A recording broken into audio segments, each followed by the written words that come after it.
Muy buenas tardes a todos. Bienvenido a la sesión del diplomado en la cual vamos a tratar de otro sistema religioso, de otro de los grandes sistemas religiosos presentes hoy en día en el mundo, que es el cristianismo.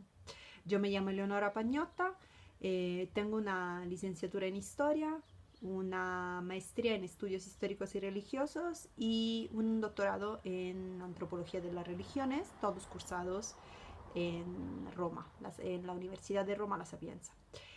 Uno de mis temas de intereses es justamente la historia de los monoteísmos y en particular del cristianismo. Con lo cual hoy lo que vamos a ver hoy es justamente el cristianismo. Ahora bien, hablar de cristianismo es algo muy complejo, muy eh, también difícil debido al hecho de que el cristianismo es un sistema religioso que tiene más de 2000 años y muchas veces a lo largo de la historia hasta es difícil dividir la historia del cristianismo de la historia de la iglesia.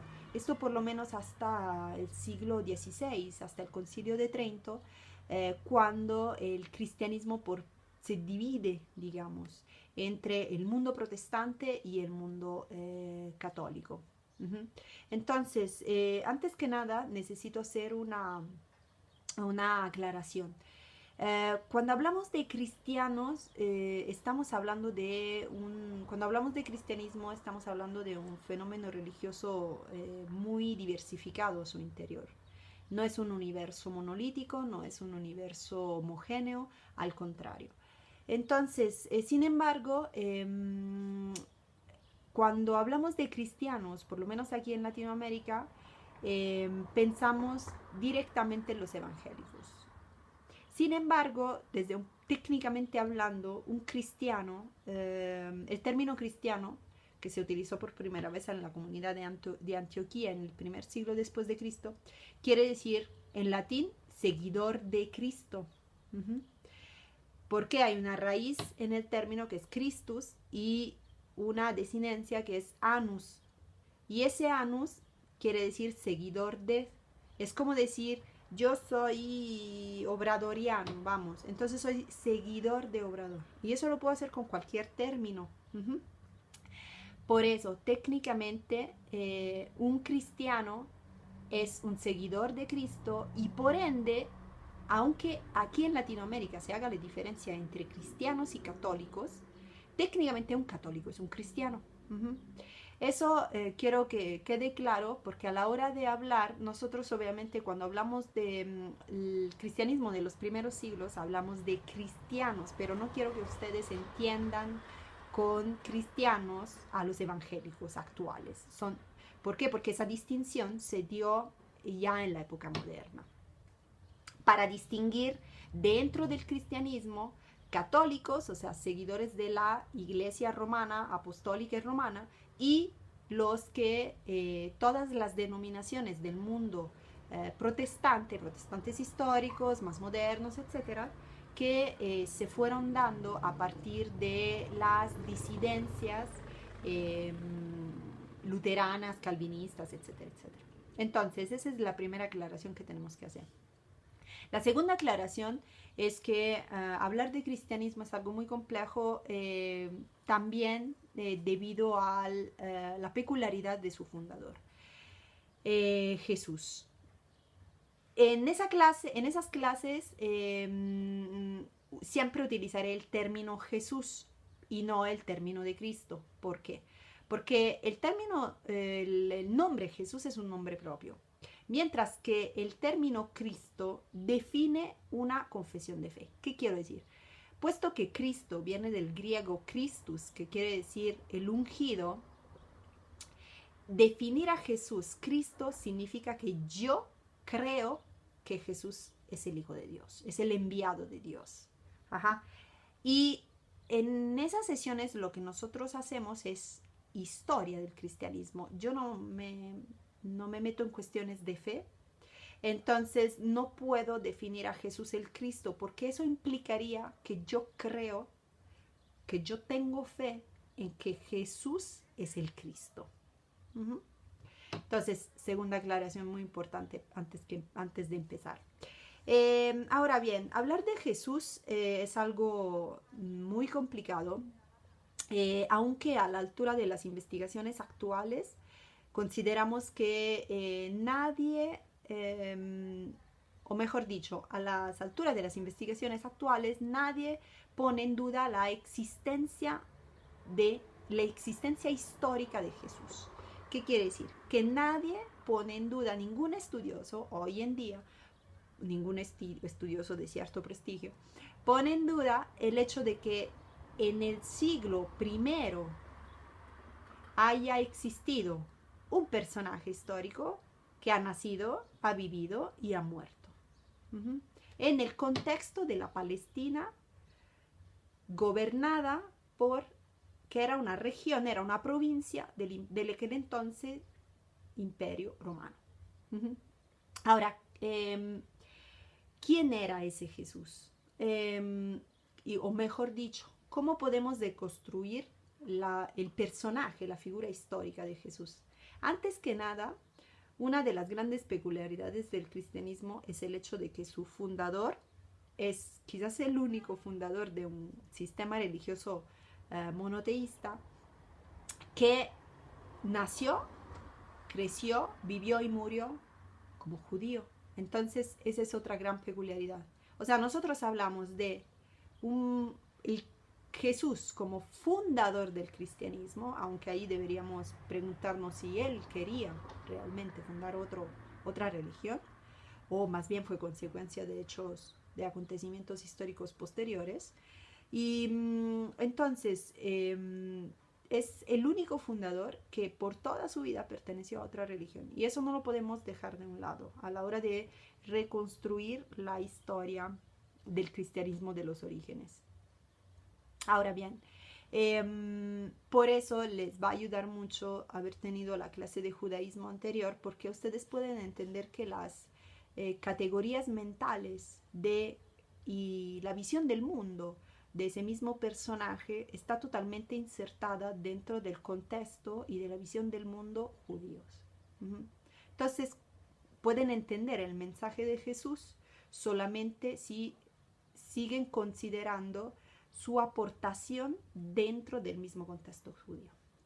Ahora bien, ¿cómo vamos a poder reconstruir la figura de Jesús? Realmente, como historiadores, tenemos bastante mala suerte, digamos, porque tenemos una cantidad muy vasta de fuentes sobre Jesús. Sin embargo, cualitativamente son escasas. ¿Qué quiero decir? Si ustedes piensan, todas las fuentes la mayoría de las fuentes que tenemos sobre Jesús son fuentes que nosotros como historiadores definimos orientadas. ¿Qué quiere decir? ¿Cuáles son las fuentes sobre Jesús? Evangelios, Hechos de los Apóstoles, hay algunas referencias en el Talmud, alguna referencia en el Corán, y tenemos otras 3 fuentes que son romanas y una judía.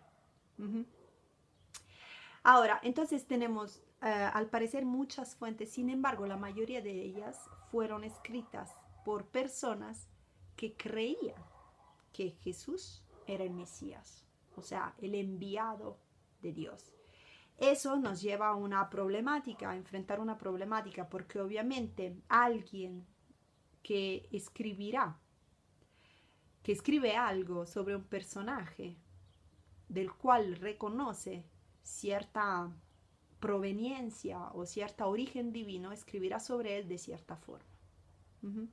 Desafortunadamente, la mayoría de las fuentes que tenemos sobre Jesús para reconstruir su personaje son de ese tipo.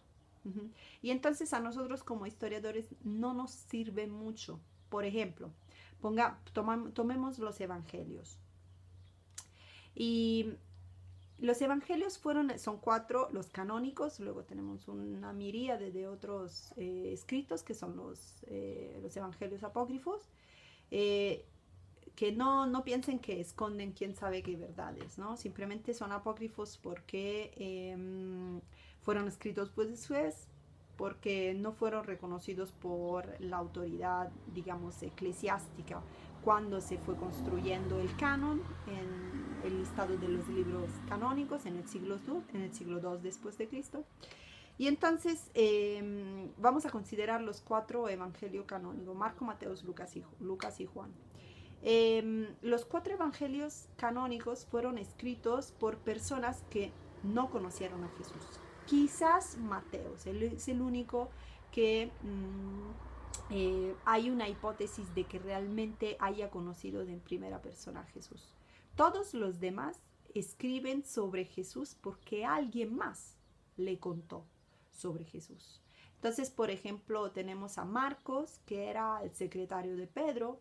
Tenemos a Lucas, que es el gran arquitecto, digamos, del Nuevo Testamento, arquitecto desde un punto de vista literario, porque es el único que tiene una pluma muy compleja, que tiene una visión, digamos, de insertar a Jesús dentro de el panorama de la historia universal.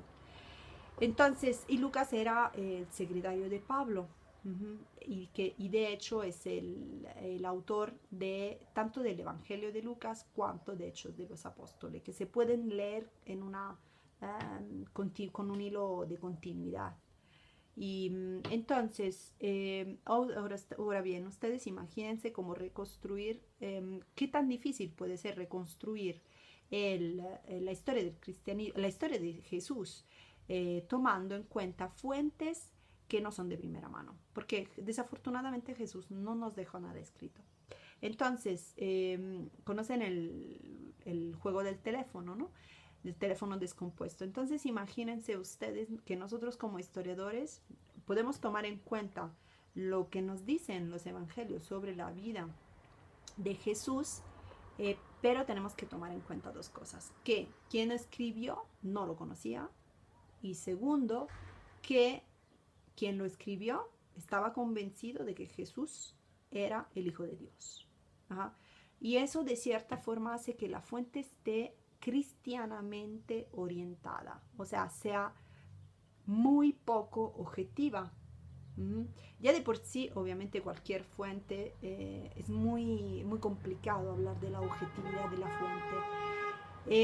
Sin embargo, imagínense ustedes qué significa tener que querer reconstruir la historia de un personaje, la historia de un personaje a partir de fuentes que hablan seguramente de manera positiva de él, ¿no?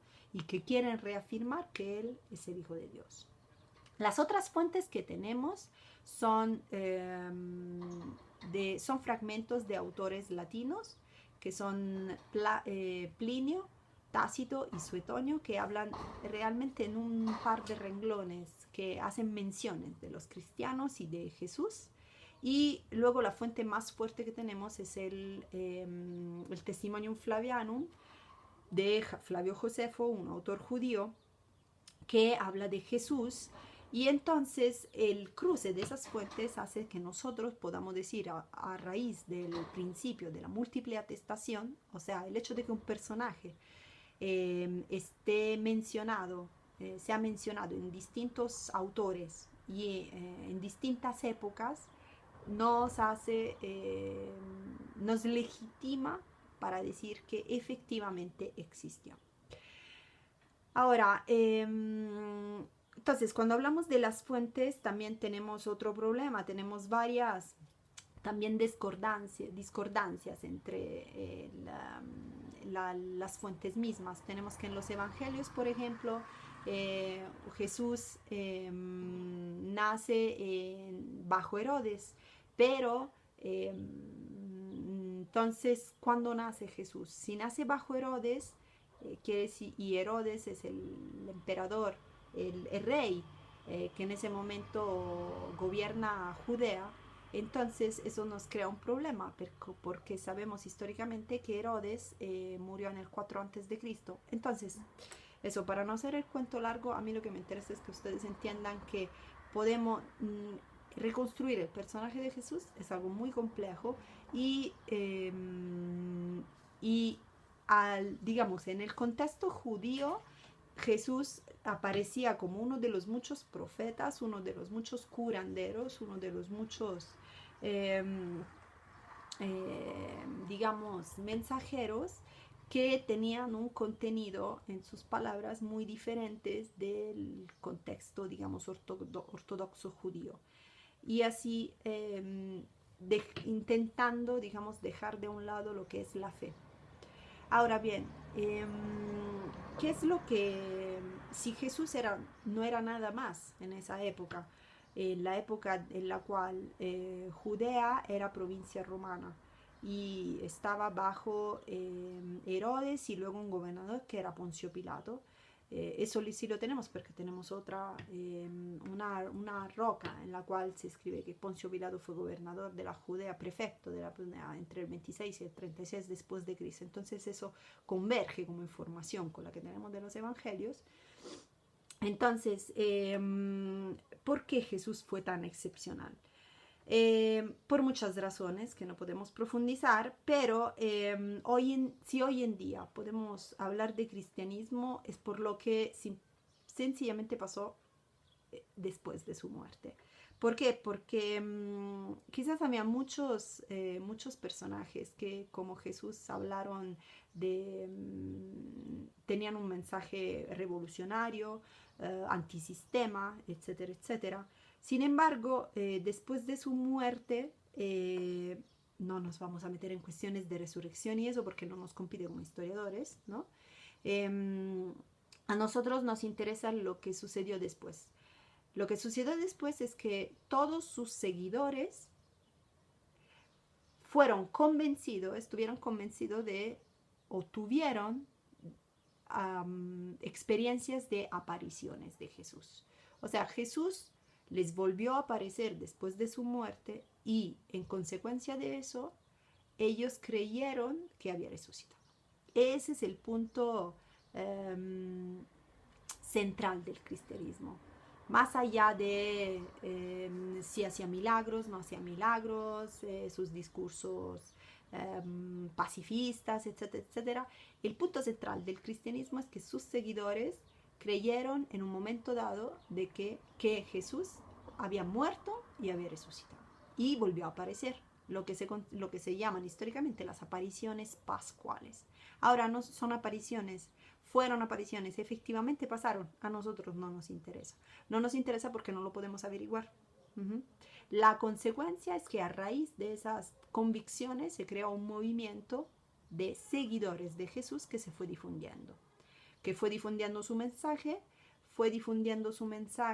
en un mensaje seguramente muy revolucionario para la época, y a raíz de esas apariciones y a raíz del hecho de que los apóstoles se fueron dispersando y fueron viajando por el imperio, difundiendo y transmitiendo el mensaje de Jesús, a raíz de todo eso, hoy en día nosotros tenemos lo que es el cristianismo como sistema religioso y que tiene más de 2.000 millones de miembros en todas sus vertientes, eso sí es cierto, pero a raíz de esa creencia básica, esa convicción de que Jesús había muerto y había resucitado y que era hijo de Dios, de hecho era la profesión muy sencilla de los primeros cristianos del siglo I después de Cristo, que se resume en el símbolo ictus, que es el símbolo del pescado. Ictus en griego quiere decir pez y es un acrónimo de la profesión de fe cristiana del siglo I después de Cristo, que es Jesús Cristo, Hijo de Dios Salvador. Entonces nosotros tenemos que tomar en cuenta de que el hecho de que los cristianos de los primeros siglos tenían una profesión de fe muy sencilla y muy básica, y su convicción fundamental y que los llevó a difundir el mensaje de Jesús en todo el imperio es la convicción de la salvación.